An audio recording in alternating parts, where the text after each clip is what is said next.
Tour de France, le Tour respire, Sagan reprend ses habitudes à la sortie des Alpes, le Tour a renoué avec le calme et Peter Sagan avec ses habitudes, le champion du monde a enlevé la 13e étape, vendredi à Valence, dans un sprint privé de la plupart de ses pointures.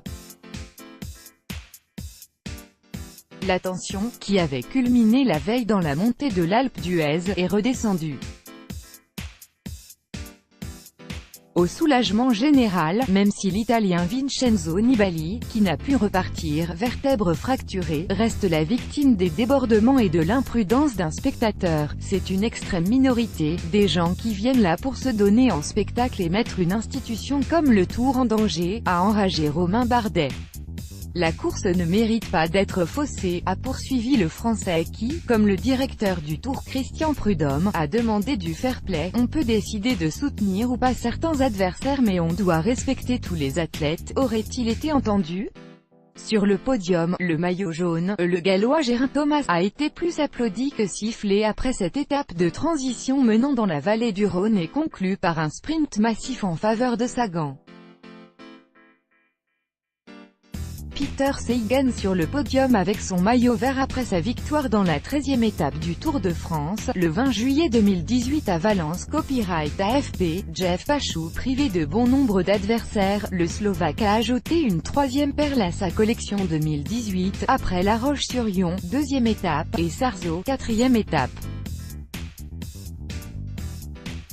Son 11e succès d'étape dans le Tour depuis ses débuts en 2012, Sagan est au-dessus, a reconnu le Français Arnaud Démare, 3e derrière le champion du monde et le champion d'Europe, le Norvégien Alexander Kristoff. Une étape de récupération, le Britannique Chris Froome lors de la 13e étape du Tour de France entre Bourg-d'Oisans et Valence, le 20 juillet 2018. Copyright AFP, Marco Bertorello. Il est vrai que deux vainqueurs des sprints de la première semaine, le Colombien Fernando Gaviria et le Néerlandais Dylan Groenewegen, 2 étapes pour chacun d'eux, ont quitté la course dans les Alpes. Ainsi que d'autres spécialistes, Greipel, Kittel, Cavendish, dans une hécatombe rarement vue sur les tours contemporains. Sagan, le plus costaud des sprinteurs quand la route s'élève, a sans doute moins souffert que ses adversaires en montagne, selon les explications de Démare. D'où une fraîcheur supplémentaire qui lui a permis de remonter. Le Français, le premier à lancer le sprint après une tentative du Belge Philippe Gilbert sous la flamme rouge, et Kristoff. Dans les 25 derniers mètres, Sagan a été chronométré à 69,9 km/h. Un peu plus vite que Kristoff, 69,8 km/h, et Démare, 68,4 km/h.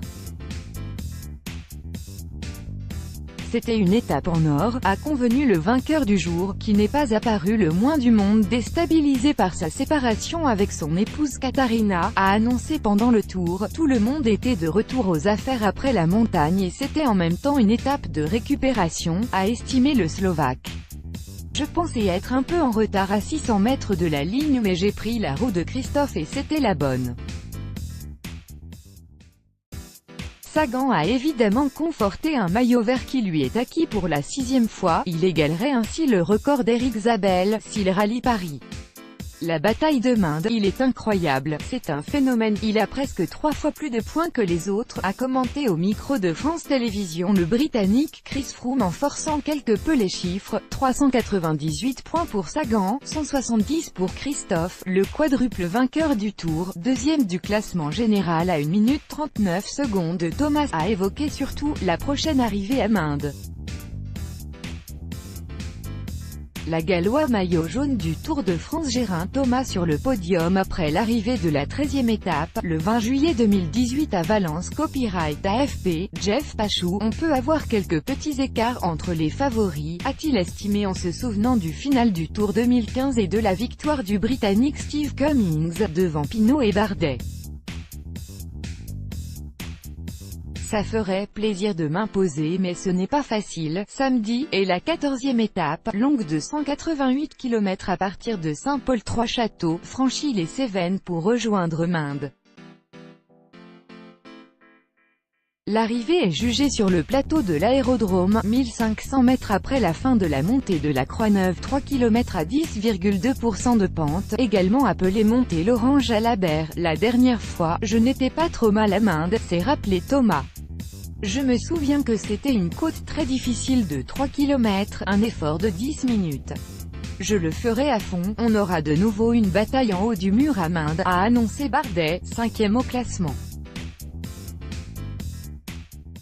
Tom Dumoulin, le néerlandais qui est le premier non-Sky, 3e, a promis lui aussi, si j'ai une opportunité, je la saisirai, tous droits de reproduction et de représentation réservés. Copyright 2018, Agence France Presse.